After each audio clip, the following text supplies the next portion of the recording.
All right. Hi, everybody. Welcome to our Remake DC Small Business Series. I'm so excited to have you all joining us today. Thank you for being here. And we have some very exciting guests on our panel. Quickly, I'd like to introduce you all to Mimi Miller, who is the CEO and designer of Mimi Miller Women's Wear. Rebecca Ballard, the founder and CEO of Maven Women. And Tina Montanarelli, founder of Vertois. And my name is Briston McAllister. I am a Washington, D.C. ambassador for Remake, and I'll be your moderator for today's conversation. And before we give a proper introduction to everybody in just a minute, I wanted to share a little bit of information about Remake for those of you who are new to Remake. So Remake is a nonprofit organization based in San Francisco and New York City, and our mission is to make fashion a force for good. We do this in a variety of different ways by highlighting voices of garment workers across the globe, by holding brands accountable, and by raising awareness for ethical fashion brands like we're doing today. And lastly, our ambassador program focuses on education and creating opportunities for the community to take part in this conversation. So some proper introductions. Mimi Miller founded her company in 2015 when she decided that she was tired of revealing designs that failed to align with her taste and values. She decided to take matters into her own hands, and she developed pieces that honored slow fashion, the simplicity of loose-fitting silhouettes and timeless patterns. Mimi's formula for beautiful clothing is simple. Ethical production plus quality fit plus excellent textiles equals effortless and modern pieces.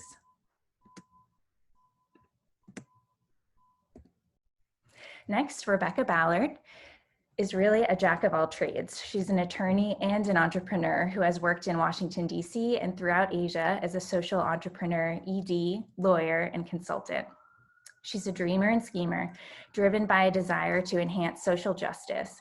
She is the founder of Maven Women, a socially conscious fashion company that is moving the needle in the global fashion industry. And Tina Montanarelli has previously worked in product development, tech design, and vendor compliance at large global retail brands. She decided to use her expertise to found Vertois, a cradle-to-cradle minimalist organic cotton t-shirt brand for women. Vertois tees meet all 17 of the UN's Sustainable Development Goals and have been designed for long-lasting wear with responsible recycling in mind. And I think one of the reasons that some of you may have joined today's call is to learn about how to wear your values and how you can start to begin to build an ethical wardrobe. And there are many ways to start this journey, including repurposing or restyling what you already own, by purchasing secondhand, which was actually what our first small business series focused on, our first small business panel, or by purchasing new clothes from ethical brands that you're about to hear from today. So with that being said, I'm excited to turn it over to our panelists and have them introduce themselves. So I'd like to open it up to all of you to share your background and give an intro to your brand. How about, do we want to start with Mimi? Sure. Hi, everyone. Thank you so much for joining in today. As Briston shared, I design and own Mimi Miller Women's Wear, which I founded shortly after graduation, which was totally unplanned. But my goal is to create longer and looser styles with a commitment to being as ethical and sustainable as possible, while working towards offering more seasonless and versatile pieces. For us, sustainability and versatility go hand in hand, and that's really at the forefront of the brand. So yeah, thanks for being here. Great. And how about Rebecca? Hi, everyone. Thanks for joining. I would say I have a pretty typical DC background. I came to DC after law school on a fellowship here, practiced law for a while, then moved abroad and came back and worked in nonprofit management. And as my career advanced, I found that I couldn't find the pieces that I was looking for that met the same standards of ethics and sustainability that I was seeking to pursue professionally. So I'd always had the idea of creating an ethical, sustainable clothing line before people were even using those words to describe clothing lines. So 4 years ago, I left my job running a nonprofit and started Maven Women. I did not know anything about making clothes, but I knew a lot about supply chains and related issues. And it has been quite a crazy journey. And now we have a pandemic. And Tina. Hey everybody, thanks for having me. I'm a little nervous, so I'm going to apologize right now, and I have wine, so that's helping me. So my background is in product development, as Briston said. I went to New York City after college, got a job there, was homesick for Maryland, so I came back, and I was lucky enough to be able to stay in the industry, and I've worked for couple of companies you may have heard of, but I won't mention the names, but they are based in Baltimore, some activewear companies. You know, after a while, I kind of realized, you know, there was all this overproduction going on, particularly of synthetic garments, which we all own in our closet.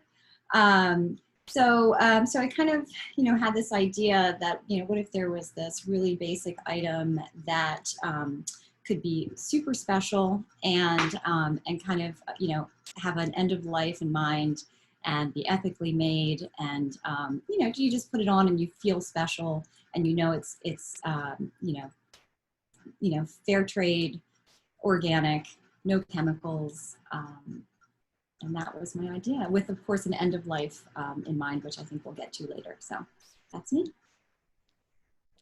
Well, thank you again to all of you panelists for joining us and being here with us today. I forgot to mention a couple of housekeeping notes for the group. So we will definitely save some time at the end of our conversation for Q&A, but feel free to drop your questions in the chat at any point as they come up, and we can either surface them during the call, or we can wait till the question and answer at the end, and we'll do our best to monitor the chat to make sure that your questions get answered. So I wanted to start by asking about, you know, the word sustainability, because in fashion, it's become a bit of a buzzword these days, and it seems to have, you know, a different meaning to everybody. So I'd like to open it up to any of the panelists to share what sustainability means to you and why sustainability was important when building your business.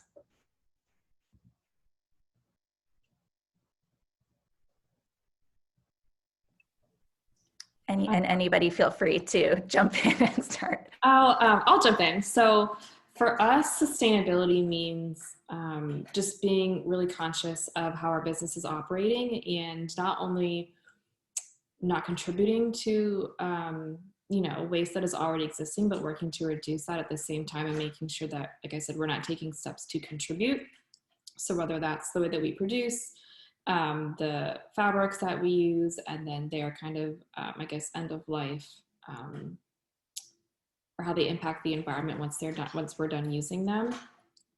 But just making sure, like I said, that we're not contributing to waste. So also how that weaves in with our packaging, and whether it can be recycled or is already made from recycled materials. So just thinking of all those like little bits and pieces and how they kind of impact the environment at the end of the road.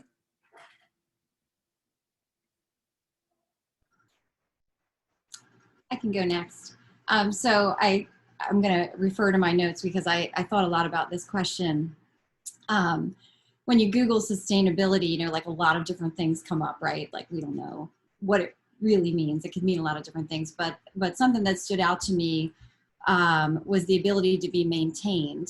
And I think that's really like kind of in a nutshell, like what my brand is about is, you know, we're never going to stop needing clothes, but, you know, we can be more thoughtful about our choices. We can buy less and buy better. So I think that's really what it means to me is, and I'm, you know, I love fashion, and I loved fast fashion, and I still do sometimes. But I think we just have to really start thinking about how much we're consuming and what's going to happen to it at the end of its life. So that's basically what it means to me. So I will echo everything that Tina and Mimi said. The nice thing about going third, I'll say sustainability really has cropped up in the fashion industry to stand for kind of all environmental components of fashion, everything from how something is created all the way through that entire life cycle. I know Tina wanted to speak some about it as well in terms of what's going to happen to a garment and the fact that Americans are disposing about 80 pounds, although probably not this year, but last year, the average American was disposing of 80 pounds of clothing a year. For me, I'll say one thing that happened after I started Maven Women is I really started the company because I'm a labor and employment lawyer and I have a background in human rights. And I was really interested in the people part of this. I thought about the idea, how can a job be a good job, meaning that it improves the life of not just the person who has it, hands down, no question, better quality of life, but also improves the lives of people in their family, in their community. And I love fashion. It was a product where that was not the case in many ways. However, since I started Maven Women, I've thought about what is sustainable. And I think about it more also in terms of like scalability. So what do you want the world to look like? And what's the spider web of everything that you're touching? So I'll tell you one example that I didn't think of that much before I started Maven Women, but it's been really important to me, is the visualization of clothing. Who are you showing your clothes on? How are you depicting clothing on them? If you're doing fashion illustrations, the typical fashion illustration, you might have seen it, is this very long-legged, ultra thin, so much that no person could ever be an alien-looking creature. But if you keep doing that fashion sketch, what are you doing in terms of what you're showing women? So when I think about sustainability, I think about things like what's a sustainable body type, a sustainable appearance, kind of as Mimi mentioned, what are the clothes that you want to wear over time? As Tina said, this is a classic, versatile, basic. How do you expand upon that and really bring that into everything that fashion does? Because fashion has tremendous power over people's lives. And if you can harness that power, then you can do a whole lot of good in the world. I love that. Thank you all so much for sharing. And I think that all of your brands do provide so much good for our world. And I've had the good fortune to all the attendees on the call to speak with our panelists over the past few months and talk to them about their brands and a lot of the ways that they incorporate sustainability into their business and their brand. And so I have some specific questions for each of you, but please know that, these specific questions are to help give an understanding of sustainability as a whole, but, there are many other sustainable elements to each of these businesses. So I recommend that you check out their websites. We'll drop in links for you in the chat so you can see all of the different ways that these brands are supporting people and planet. So Tina, I will start with you. And I'd love to know, what was the importance to you on building your business around the idea of a single white t-shirt? Yeah, great question. A lot of people ask me that and they say, what else do you got? And I say, that's it. So I actually love the idea that you can buy a white t-shirt. I was just looking last night. You can get one for $8 from Old Navy, or you can get one for $450 from Saint Laurent. I mean, it's crazy, right? So basically our tagline is all you need is less, and that's on our packaging. And what that means to me is basically women need less stuff in their closet. I kind of tried to think of an item that everyone needs that is hard to find secondhand. Typically white t-shirts are, stained and whatnot, sorry. And so that's basically the idea around it, is that you're going to wear it and wear it and wear it and wear it to the office. You're going to wear it on the weekends, and no one will know, if you style it differently. So yeah, did that answer your question? Yes, thank you. And I also, like during our conversation, I remember you speaking to, having worked at much larger brands and just the massive amount of quantities that you were producing. And I think that something, a lot of times that even I hadn't particularly thought about a few years ago was that, the clothes that we wear are handmade. And sometimes we see in a store all of these clothes and you think, oh, they must be made, completely with machines and there's no people involved. Like, how is it possible to have this much amount of clothes? So I think that, and feel free to chime in about, the quantities of t-shirts that you were describing on our first call, but it was pretty impactful to hear that from you. Yeah. One of our accounts, which is a huge, big box store, and my last job, we shipped 1 million synthetic polo shirts within a year. And we're just one account. So like they have many other brands in the store. And that's kind of how I came up with my brand concept as well. Cause I thought, wow, 1 million shirts in this country alone, not even internet, in this country alone, people are going to buy those for their dad. It's $9.99. Their dad's going to get a stain on it. And they're either going to give it to Goodwill, which will then probably be thrown away, or they're just going to throw it in the trash. So I guess just the sheer thought of that volume, and also the volume of an item that's never going to go away. And I think it's like 200 years it takes for a synthetic garment to break down. So yeah, that really resonated with me, and just, working in the industry for so many, it's like almost 30 years, I was working in product development, tech design, and just the number of samples that are created. And you guys, Mimi and Rebecca might agree with me. Sometimes you'll have a designer and they'll say, well, I don't like that. Take it up 1/4 inch. And you have to get another prototype from the factory, have them sew another one. And then you end up in a large company with piles and piles and piles of samples that you can't do anything with. So just that, it's just crazy.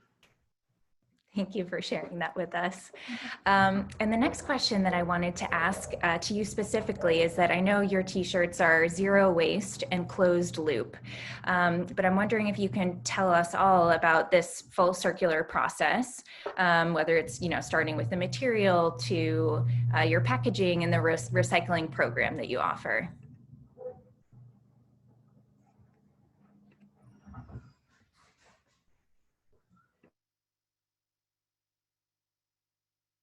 I think you might be on mute. So just a little bit about like the styling of the t-shirt and the whole concept of the fit. I came up with this fit that's kind of very versatile. You can wear it to the office, you can wear it on the weekend, so on and so forth. It flares out a little bit at the bottom, which a lot of people don't know. It hits just below the belly button so that it'll cover the top of your jeans. Basically the fabric is GOTS certified. So I don't know if anybody's familiar with the GOTS certification. So basically GOTS is the Global Organic Cotton Textile Standard. That's what it stands for.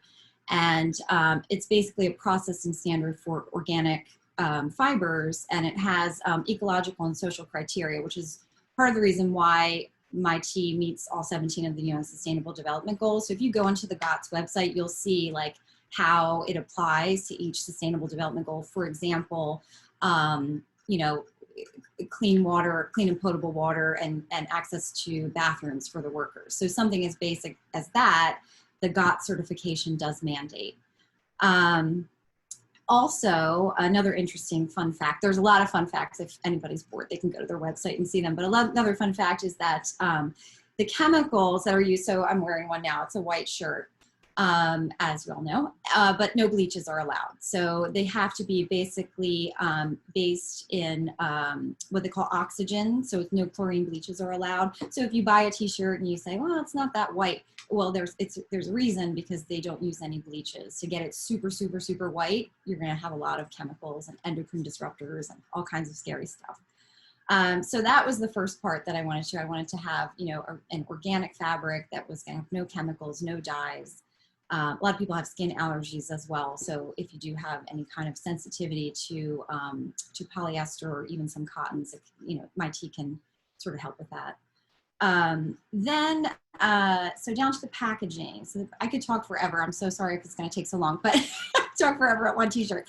But real quick, my packaging is from a company called Eco Enclose, if anybody's ever heard of that. They have recycled, recyclable, and biodegradable packaging. What I loved about them was that you can actually get a custom size box. So I got the smallest box possible to fit the tea. So there was no extra waste. And then inside the box, I actually just used a really basic packaging card, and there's ribbon that wraps around the t-shirt that's actually made from a relative of the banana leaf plant. So that's also biodegradable.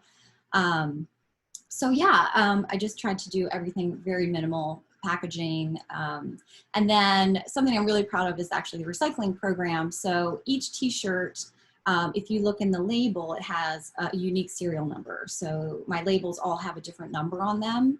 And what you can do at the end of its life is use that number to go ahead and go on my website. There'll be instructions how to send it back. I'll print out a free mailing label for you. If you keep your box, you can send it back in that box.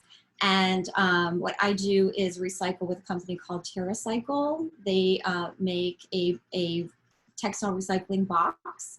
And that will go back to their facility in New Jersey, and they will repurpose it. Now, I haven't gotten any back yet, to be honest, but I'm hoping that once I do get a bunch back, I can revisit it with them and hope that they have a use for all white organic cotton, because that's kind of the reason why, one of the reasons why I did all white t-shirts as well. Thanks so much for sharing. We've learned a lot about your t-shirts, so very grateful for that. Mimi, I wanted to ask you, I know that one of the ways that your brand achieves sustainability is through your small batch collections that you produce in ethical factories. So I'm wondering if you can tell us about your ethical production process, and also, like, how do you know the right amount to produce?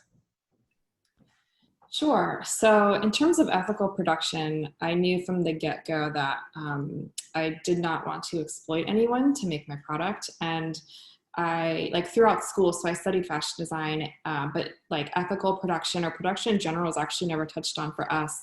And so it wasn't until a friend did her senior thesis, and she was a fashion merchandising major.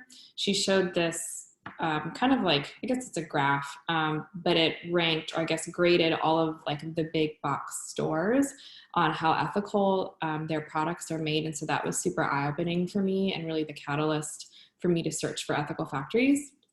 Now, our factories are the ones that I work with are based here in the US, but I do like to point out that there are ethical factories overseas. I feel like a lot of people hear ethical and they think it has to be made in America, and I don't think that's necessarily true. For me to be able to visit the factories, that's what I prefer. Just easier to travel within the country than overseas. So we started out working with the manufacturer in DC, which was really great. And I was able to go and visit her, and it was easy. She was kind of just like a one-woman show, making everything herself, and kind of like you alluded to, machine and by hand as well. And right before COVID, we were supposed to transition to a New York factory. So I've done a few visits with them to talk with the people in charge and see the facility and make sure that everything is running up to standard. And same with the fabric. It's a little trickier because the fabrics that I do get come from like overseas. Right now, most of it's coming from Canada. But the textile shows that I do attend, the mill reps are there, so I'm able to speak with them and ensure that everything is being made ethically and they're following the same sort of standards. I think also people hear ethical and they think just production, but it still goes into the fabric and textile production as well. So yeah, it's really just about me visiting the factories and being able to like talk with them one-on-one about their business operations. And then in terms of small batch production, it really just comes down to numbers. The first time I started, I had nothing, like no information to go off of, like when I did my first collection. So it was just kind of a shot in the dark. But now I'm able to go back and look at the numbers of what's sold. So I study that. And then also with a little bit of gut instinct and trying to figure out what I think will be popular for that season is how I project how much to make, but the goal is at the end of the season is to have, as little inventory left as possible. I'd rather produce in smaller numbers and kind of on an as needed basis rather than creating, I produce in, like I said, like super, super small batches. So like 100 pieces of one style is a lot for me right now. So if I were to do that, well, I wouldn't do that, right? Because at this point, like I know also that I'm just not going to be able to sell all of that. And I'd rather, like I said, produce on an as needed basis, ordering fabric as I need, also helping to eliminate waste at the same time by not overproducing. So yeah, just a lot of numbers, like I said, instinct and trying to study customer buying history. And also like, I don't tend to design or produce necessarily with what is on trend or whatever they're forecasting for the upcoming season, but still trying to pay attention a little bit to what's being said and kind of where they're steering customers and how that's going to affect what I'm producing, and like what the customers are looking for based off of what other retailers are putting in store too.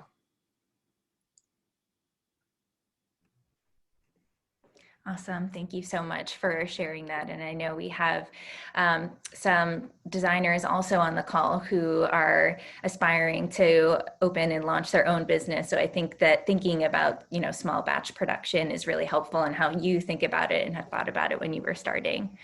And one of the ways that we all can be more sustainable is to take care of our clothes, to help our clothes have a longer life. And Mimi, I know that you, I think recently just started producing creating some products that can help with garment care. So would love for you to talk about that. Yes, so garment care is something that we've been talking more about, I'll say within the last year. And it really kind of started about 2 years ago when I started making our garment refresh sprays. And it was just sort of a thing that we did like over the holidays as like a smaller gift item that was still brand related. But they were like a hit. And the more I thought about it, the more important I thought it was to include them permanently within the brand, not just like on a special occasion basis. So we do garment care sprays. And so the theory behind them is they're all natural and they're designed to be used on t-shirts, sweaters, jeans, more casual items that might not need to be washed after every use. I mean, we're in COVID, so it's a different story, but outside of COVID, I feel like when there like are normal germs around, like my denim before I wouldn't wash necessarily every day, depending on what I was doing in it as well. So I would just spritz it down with the garment spray. And so, like I said, it's all natural ingredients, including essential oils. And the essential oils that I've picked all have antibacterial properties as well. So they're going to work to kill surface bacteria. And they smell nice. But the good thing about essential oils is the scent doesn't linger for very long. It's just kind of while it's drying. So it's not going to compete with any like personal fragrance or body lotion or anything that you're wearing for the day with whatever item it is that you use the spray on. So those are really cool. And kind of going back to versatility, a lot of customers also use them as room sprays or like pillow sprays. I have a customer who likes to use them in her shoes. So they're not just for your clothes, which is cool. And then we also do wool dryer balls. And so you can buy the balls just on their own and we sell them in sets of 3, or they come with essential oils as well. And so if you're not familiar with wool dryer balls, they're pretty cool. They're just like little round, like wool balls, and you toss them in the dryer, and they are a sustainable and natural alternative to dryer sheets. And they actually have up to about 1,000 uses, which I think comes to about 4 to 5 years of life. So they're cool, they're reusable. It's a small step if you want to be more sustainable with your garment care for items that you do dry. All of our garments, I recommend washing cold and hanging dry, but anything like towels or bedding, they're a nice option for that. And so with the essential oils, if you like your laundry to have a nice smell when you pull it out of the dryer, you can put a few drops of the oil on each dryer ball and it's going to give it a nice scent. So right now we offer sets with wild orange, lavender, or eucalyptus. So I've tried to hit as well the different kind of like scent categories that people might like. So the wild orange is more energizing. lavender is pretty common. It's, calming. And then eucalyptus is more of like a kind of like spa, fresh like scent. So yeah, they're something that we have incorporated or during COVID, I should say, to kind of help pivot, just since we haven't been able to produce. Like I said, something that's still brand related and is going to kind of continue to encourage that sustainable lifestyle. And Mimi, I have to share, you got a shout out. Somebody is saying that your refresh sprays and wool dryer balls are so good. So everyone will be checking them out. So thank you for sharing. And I'd like to ask a couple of questions to Rebecca. And Rebecca, I know that in each of your collections, you share transparent visibility into your supply chains, and you have made many commitments to ensure that Maven Women is benefiting people and planet. One of your commitments is to the 10 fair trade principles. And I'm wondering if you can share with all of the participants and attendees an overview of these fair trade principles and why they're important. Absolutely. So before I started Maven Women, I actually worked on fair trade in a couple of different countries in Asia. And it goes back to that premise that a job should improve your life and the life of your family and your community. And the fair trade principles are not things that I created. And that's important to me because fair trade's been around for a long time, and it's imperfect like everything. There's fair trade, there's direct trade, is it certified or not certified fair trade? It's harder for smaller entities to get fair trade certification, for example, while for me, if Target said something was fair trade, I would expect a certification just to prove it. But you can look on the World Fair Trade Organization has a really easy spot where you can look at those 10 principles. But it's the idea of, like, is someone being paid a living wage? Is there exploitation in the workplace? Are people being discriminated against based on their gender? And just the idea that to me, it's just very simple, basic stuff. However, with globalization, which I love in many ways, I think it's beautiful just how interconnected we are. And globalization at its best should give every country the ability to produce what it's good at, and then we all kind of trade and come together, and we can all be in a better place economically. But the thing is, it's not a level playing field. And we have unfair trade with the way that taxes and tariffs are done, with middlemen that are out there, with the lack of transparency, with preying on vulnerable populations. So Remake has done some really outstanding work just on the race to the bottom in terms of, brands will go to a country and it used to be China, and then it would be Vietnam, and it's of course going to be Burma next, and kind of going down and down and down and down in terms of treating people well. So I think fair trade is just super, super important. We also produce domestically, I will say too. So for me, I never thought I would produce domestically.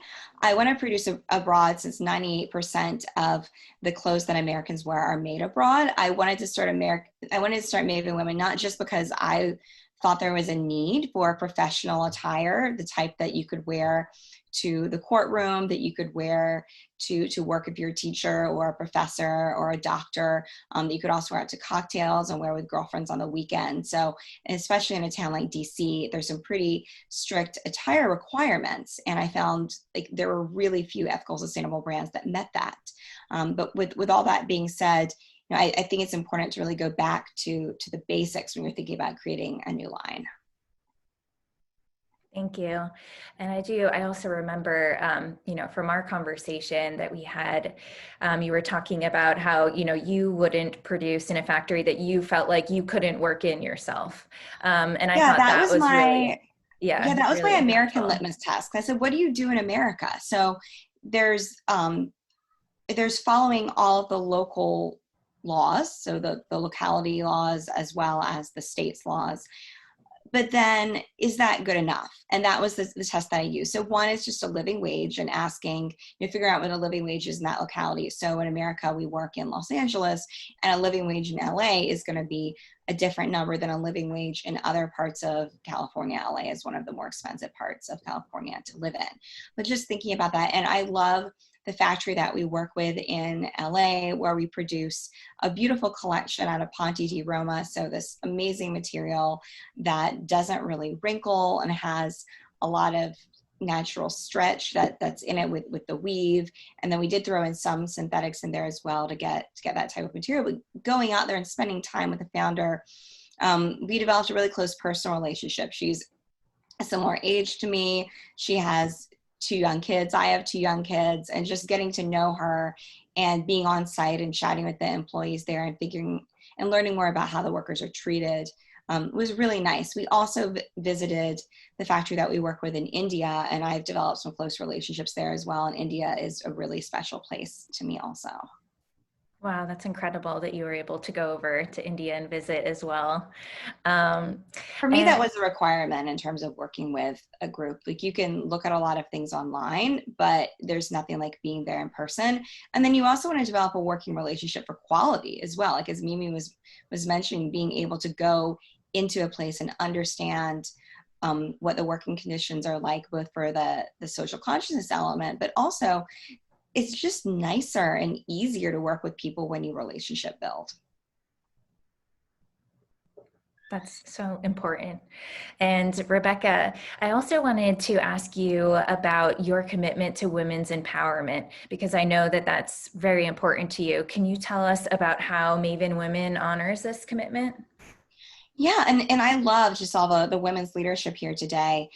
It's still surprising to me that the vast majority of clothing companies out there have a very male-oriented leadership. However, the majority of purchasers of clothing in this country are women. Over 70% of clothes purchased are purchased by women. So even clothes that are for men or boys are being purchased more by women in a lot of instances. And then the majority of the people who make clothes are also women. Over 80% of the people around our world who make clothes. Yet when you look at the Fortune 100 for fashion, there's only a couple of women-owned companies. So what does that mean? It means that the way that women are viewed is being not done by women themselves, but by men. So how are women depicted? How is something going to fit? And for me, that's really anti-feminist, for men to be telling women what to put on their bodies and how they should view themselves when it comes to fashion. So something that pervades the entire company. Both of the factories that we work with are women owned. So the one in India, as well as the one in Los Angeles, which is just fantastic, having gotten to know those women. And then our designs have been co-created. So we've gotten feedback from over 100 women on all kinds of elements of the designs, very in-depth fitting processes and surveys and conversations. For example, pockets are something that some women love them.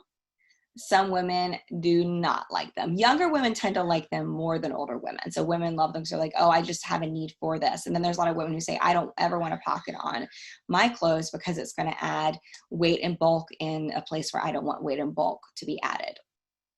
So when you actually have conversations with women, which brands should be doing far more of, you create a much better garment. Incredible. Thank you so much for sharing your insights, and to all the panelists for sharing insights about sustainability at your brands. One of the things that I quickly wanted to mention that, Rebecca, thank you for calling this out for us, but if you're interested in learning more about the human rights side to the fashion industry and hearing stories from garment workers across the world, please feel free to visit remake.world. And we have information there for you, as well as on our attendees' business websites. So my next question for you all, since this is a panel specific to the DC area, I'm curious to know, because Washington, DC isn't typically known for being a fashion capital, why was it important for each of you to start your business in the DC area? And feel free, anybody can jump in. Yes, I'll go ahead and say I started in DC because I'm in DC. So one is that starting a company is really, really hard. And I ran a couple of nonprofits before I took the leap to start Maven Women. And I wanted to be in a place where I had a lot of support that I enjoy living, and DC is that place. I also think it goes back to one of those principles at Maven Women that I've heard the other panelists talk about as well, that you're creating things that people want to wear. You're not looking at what the trends are saying people should wear. The silhouettes that I see across all three of the brands today, these are classic silhouettes that have been worn for a really long period of time. Like my grandmothers wore these silhouettes, and just to some extent still do. So it's meeting people where they are. And one of the beautiful things about being here in DC and doing fashion is, because it's such a minority industry here, you aren't going to be beholden to, quote unquote, the way that things are done. Yes, there are certain things about a fittings process that if you don't get them right, you're not going to have a great end product. But I think it's a great playground to start in a place where there's tremendous intellect and an incredible group of amazing women, that people who are really thirsty to learn more about fashion and don't just constantly go from one fashion event to another.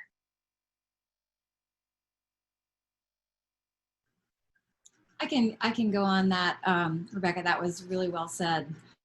Same for me. I mean, I'm outside of Baltimore, not in DC, but I mean, this is my home. This is, where I live. And I think just particularly with technology today, you can start a business from anywhere. So you don't necessarily need to be in New York City. I mean, there's just, you can do anything from anywhere. So that's the reason why. Both Tina and Rebecca have both said thoughts that I would also share, so I won't repeat them, but I'll just say, why shouldn't DC have, or kind of be known as like a mini fashion hub? It doesn't need to be on the New York City level, but I mean, why not? Why can't our nation's capital have a little piece of that fun? Absolutely. And New York City fashion has a lot of problems, so I think that we can be trailblazers here. Learn from that as well here in DC. Definitely. And I love that. It's so funny because actually on our first, so this we hope to be a recurring question throughout our series of small business panels. And on the first panel, we also received the response like, why not DC? Like we're ready for fashion to be here and for us to create a better way. So I did want to ask you all, I know that this time with COVID-19, it may have impacted your business or your supply chain, and would love to hear from you if it did impact your business, and if yes, how so? I'll start. So yes, COVID has impacted my business tremendously. Most, I guess where I make most of my sales are at in-person events or markets, because I'm able to speak to customers on fit, styling, and really connect with them.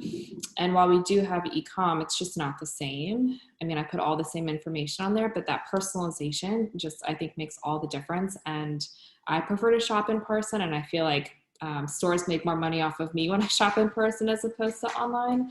So I'm not shocked by it, just, bummed, but of course it's out of our control. So that has been a challenge. And then also, as I previously shared, we were moving factories from DC to New York City. And so that, shut down. Of course, New York was a hotspot for the virus, unfortunately.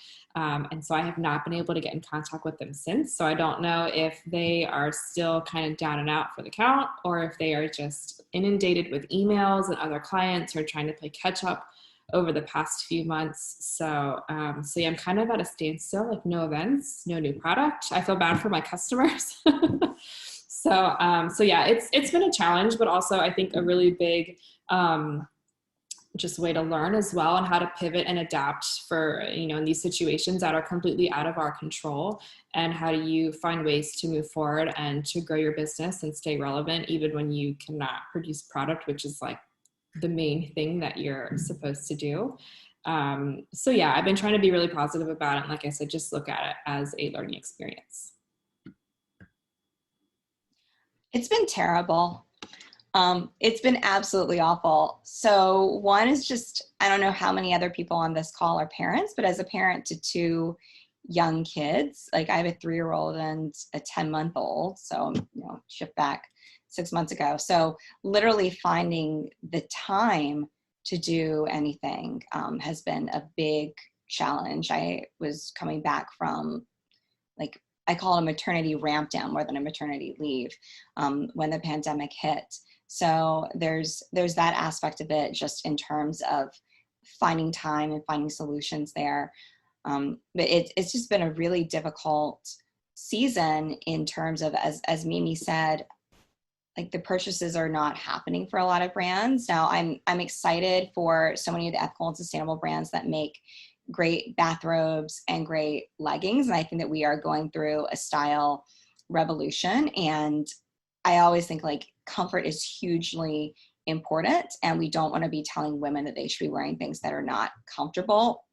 But with all that being said, people are shopping a lot less, and there's pros and cons to that. So the wonderful thing is, I don't think the average American is going to be tossing away 80 pounds of clothes this year. And where are they going to put them? So Goodwill is not necessarily the best place to be discarding items, and you can't give things to Goodwill. So there's some really good things, I think, in terms of people buying less. And that's one thing that we always say at Maven Women is, like, buy less, buy better, pay the true cost. The challenge is people are struggling financially.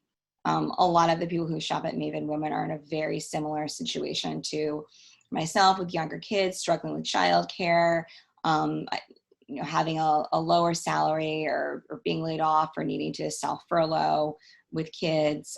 A lot of people are, like, our aesthetic really is a go out of the house aesthetic. We're not a company that makes leggings. And I think, like, Pact Apparel makes wonderful leggings, and there's fantastic companies out there that do that. So I think we're in the middle of a style revolution. People aren't shopping as much. And I think it's great that some of the big players in this space are no longer going to be there, because their practices have been predatory at best. But I'm very, very concerned that a large portion of ethical and sustainable businesses are not going to survive this either. It's so hard on small business, and don't even get me started on what I think should be happening at the federal level that isn't happening. With all that being said, I'll share more about this next year, but I'm working on a couple of different projects around supporting the growth of the ethical, sustainable fashion scene. And I think if the business that are doing things the right way can literally just stay afloat during the pandemic, whether it's 6 months or 4 more years, that's hugely important. And bravo to some of the ones that are doing really well and have great products and are able to scale and maneuver in this space. So I have been affected as well. And actually, Rebecca, it's interesting what you said, because I've noticed just going into some stores, there's not a lot of inventory. If you've been into any of, I don't know, the Targets of the world, I feel like the shelves are sort of empty, and it's probably because they cannot get product, So I'm wondering, like, what's going to happen in 2 years from now. And we're just going to have to wear what we have,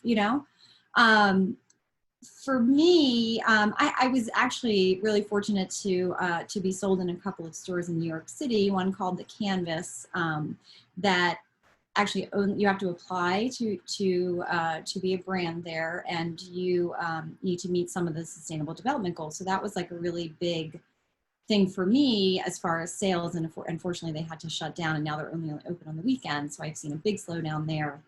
And then we were in another place called Arcadia Earth, which is an interactive exhibit that's right on Broadway, New York City, great traffic.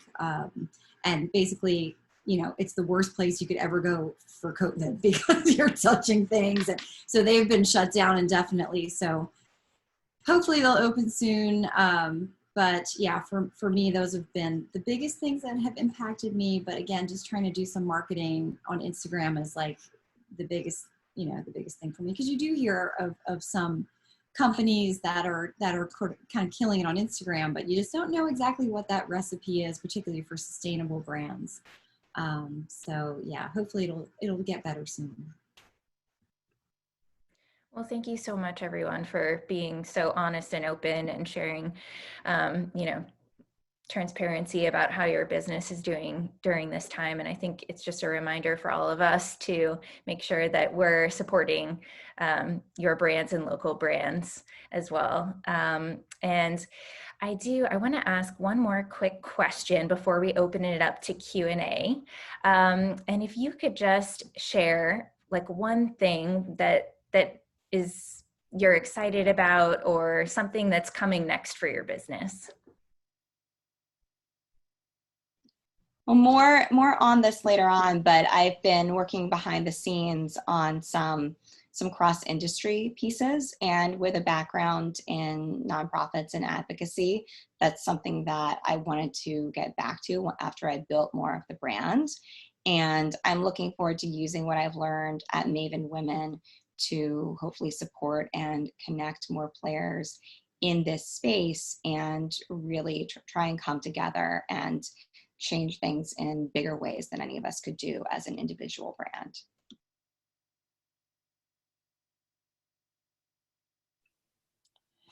I am in the process of developing right now a unisex / shareable branded fragrance, and I'm working with a local DC perfumer on it. I'm really excited for it. It's going to be completely botanically based, so no synthetic chemicals or ingredients used. And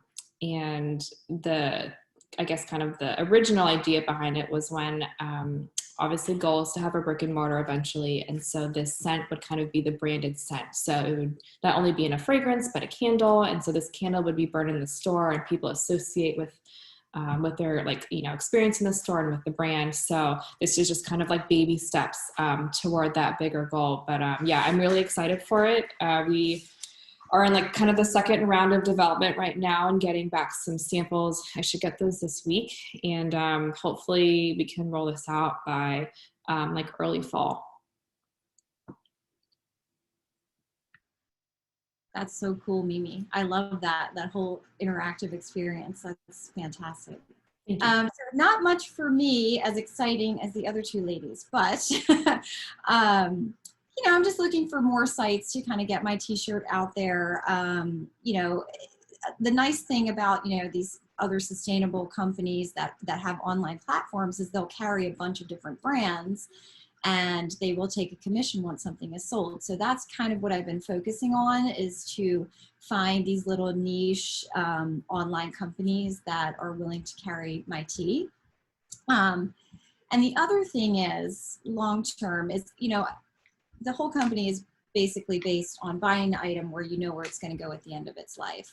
So my hope is that I can create more items with the same fabric, the same concept, and maybe a camisole is next, or maybe, a t-shirt dress or something that's like super basic that you can style many, many different ways, and feel good about wearing it and know where it's going to go at the end of its life. So. Well, exciting news from all three of your brands. So we'll definitely be staying tuned on your new endeavors.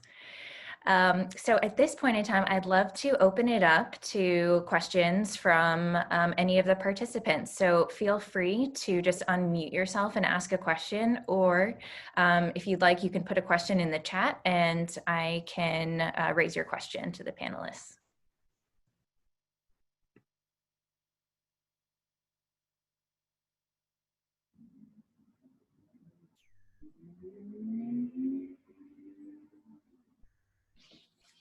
Hi, I have a question.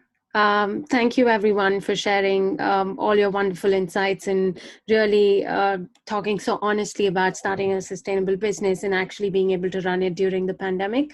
My question is more around, for most such sustainable brands, and just say, like you mentioned, like a t-shirt company or a sustainable company just focusing on one item, how can more of such brands attract more customers? Like, if you could, what is that one thing that you would want customers to look at, or how do we get more traction to these sort of sustainable brands, and which are on a regular basis competing with fast fashion, which in a sense is not even affect competition in a sense? So what should the customer's point of view be to actually be able to come to brands like yourselves and more other sustainable brands like this versus going to, say, a fast fashion company? So I can address that. the hardest thing for me is really getting, people to kind of care. Because when you talk about like reaching the masses, like, I don't know, a Zara or a H&M and it's most of the time people will always choose cheaper over sustainable. I mean, it's just in our nature. We're not, so I think, finding that customer that cares, and really clearly explaining the story of your garment to them is probably the best way to gain customers and keep customers coming back. Thank you, Tina. I'd also like to add to that, I've had success with women that have shopped with me and then their friends shop with me. So just building that relationship and then being able to speak on your product. My price point is higher than say Everlane or some other sustainable brands that are able to produce at larger volumes and then get lower pricing. So they are taking a little bit of a gamble on my product, even though I offer free shipping and returns and all these things to make it as easy as possible. But knowing someone who shopped and has had a good experience, not only working with myself and getting the order, but also them just liking how the garment fits them and ease of wearing and such. I think that adds to it as well. Yeah, absolutely. Thank you.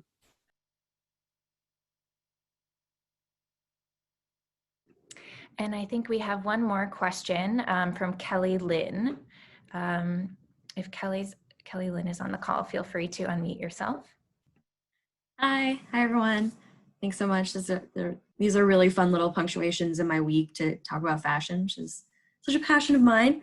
And Mimi knows that this is something that's always on my mind, but I was wondering, and maybe, now is not the time to be definitely thinking about it, but how are you positioning your brand to offer a wide range of sizes? And, are you thinking about that? What does it look like to make clothing that is sustainable, environmentally friendly, fair trade, but also offer those sizes? So I'll say, I think that is our biggest failing as a brand to date sorry, my son's having a moment. I think that's our biggest failing as a brand to date. And I will tell you why. It is product development for the type of pieces that we create is really expensive. It's expensive. It's highly resource intensive for a small brand. And then the more sizes that you bring in and the more beautiful permutations of a woman's body you bring in, then the more tweaks that you're going to have to make. So the way that clothing is created is like there'll be the sample size and then it'll be graded up and graded down and there'll be tweaks to make it match. But if you want to have the entire spectrum, like you can't tell this right now, but I'm short. So there's a lot of clothing that I can't wear simply because it is just way too long on me. And I look at the profile, I'm like, I'm just never going to be able to wear it. I'd have to have like that much cut off of it. So we would like to have more sizes at Maven Women. And we do have a bell curve around our size small. So we are following what people are buying. But I would love to expand our size range. And really what it takes is it takes people moving into those sustainable brands so that we have the ability to expand into far more sizes. And we try and do the very best that we can in terms of covering a size range and in terms of showing our imagery on diverse women, but there's much more that we could do. And I will give you an example that's a terrible example of a time that I purchased fast fashion over the past month to show you how hard it is. So I'm breastfeeding and I'm a small framed woman, and let's just say I'm breastfeeding. So I have a unique situation right now and I needed to get a bathing suit. And to find something that actually fit these strange proportions that I'm living into, I literally couldn't find it with any sustainable companies. They were doing, and I'm not normally this large busted, but they were doing all these like very cute pullover bra type things. I'm like, there's just no support in there. So I was limited and I ended up shopping at Target, which is not the worst offender out there, but I needed something that had certain dimensions. And I looked around and I gotten a little bit from ThreadUp, but to get this very unique size that I needed, I wasn't able to do it in the sustainable fashion space. So it's where we need to go. I'll say for us, it's what doesn't, how do I word it? It's not necessarily about cost of development for us or for me, but it's more about making sure that once I do invest all this time and energy into these pieces, that there are going to be women out there who want to buy them, and I'm not going to produce and then have it sitting there and not sell. And so when I first started, I didn't really know. I thought I knew who my customer base was, but of course the customer really teaches you that when they come to shop. And so now I do have customers who would like to see sizes extended in both directions, not just going in the extra large direction, but also going into like double and triple extra smalls, because my extra small is just still a little bit too big for them. So now that I know that there is actual interest, I'm willing to spend that time and energy and money in development to produce those sizes. So in the collection that I've been working on for the last like 2 years, really, the core collection, that is supposed to be our start of this expansive sizing in both directions. So for me, it's a lot simpler than Mimi and Rebecca, and I really do appreciate the complexity of what you guys have to do in sizing up and sizing down. As you know, I worked in the tech design piece of the business, and you know, it's something that's designed in a size medium doesn't always translate to a plus size, and it can be really, really tricky to get it to fit properly on everybody. Now for me, my t-shirt is so basic that actually we do go up to XL. And I actually was really fortunate enough to just partner with an influencer. Her company's called Inspo & Co. And I just posted on my Instagram. She took a bunch of pictures for me. She's wearing the extra large, and it's on my Instagram today, and she looks fabulous in it. So it's funny, like, you know, when you get your samples, you have to get a model that's the sample size, but you don't ever really have an opportunity to show your stuff, you know, on a plus size person. So I was really fortunate to you know, to be able to do that, and luckily it you know, it fits, and it's a really versatile silhouette kind of for everybody. But it's not always as easy when you're designing a collection of different things. So you know, I think that we definitely, particularly in the sustainable space, there's not very many, you know, Lane Bryants of the world, or you know, I can't think of any others at the moment, but there's just not many people that do that, and I think there definitely needs to be more. Tina, I think you brought up a good point as well, about mentioning the influence that you worked with and then sharing her image on Instagram. It's not just one thing to create garments in these sizes, but we also need to show women actually wearing these sizes, not just the smaller size too. So before COVID, we're doing these community photo shoots, one of which Kelly came to. And so it's important to me, you know, like you said, to show a variety of different body types in women in the clothing, not just, like I said, the stick thin pencil, you know, size. Yeah, absolutely. And I think there's so many complexities within every size as well. And there's so many complexities that any woman's body is going to go through over time also. So I think our XLs are beautiful, and we don't produce any pieces without fitting and photographing on our XL. I'm literally just not going to move something forward if it doesn't look gorgeous. But first of all, I have a lot of issues with just the way that sizing is done. Like for a while, I even thought maybe we do shapes or maybe we do colors. But like, what is an XL? And the fact that an XL, you know, is not going to work for so many women.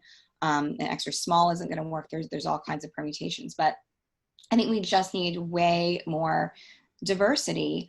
And just a challenge as a smaller brand has been like community photo shoots, I think, are a great way to do that.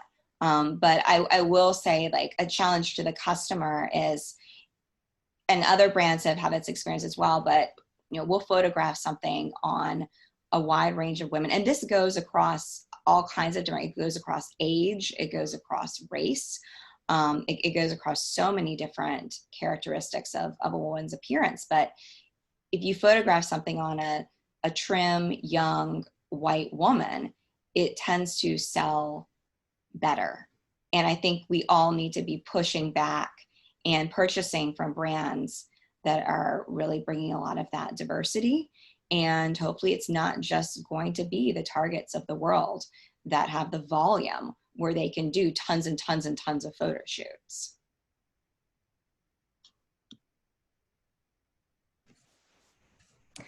Well, I would like to thank everyone for joining our call today. Thank you to the attendees and for your questions, and thank you so much to our panelists. I think you've left us all inspired and thinking about how we can continue on each of our own sustainable fashion journeys and how we can build our sustainable wardrobes in order to best wear our values. So if anybody is interested in joining more conversations like this, I would recommend checking out and following Remake's page on Eventbrite. And if you're also interested in the ambassador program overall and want to learn more, please feel free to reach out to myself in the chat, or you can email ambassador@remake.world. So thanks everyone. I hope you have a great rest of your evening. And also, if anybody does have any questions that we weren't able to get to, please feel free to drop them in the chat and we can share them with our panelists directly so that your questions can be answered. But thanks everyone. Have a great night. Thank you. Thanks. Thanks all. Thanks, everyone.